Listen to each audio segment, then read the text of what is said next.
are looking at Twin Oaks Subdivision Road and Highway 167 in Monticello. There's not a creek here normally, but there is today.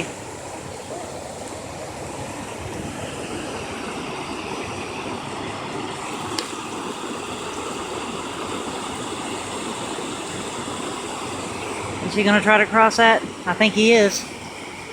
Yep.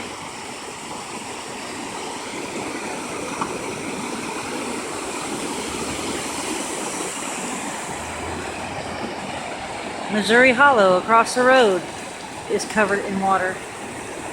These people's house is underwater. Brand new air conditioning. That's a brand new house. That's a shame.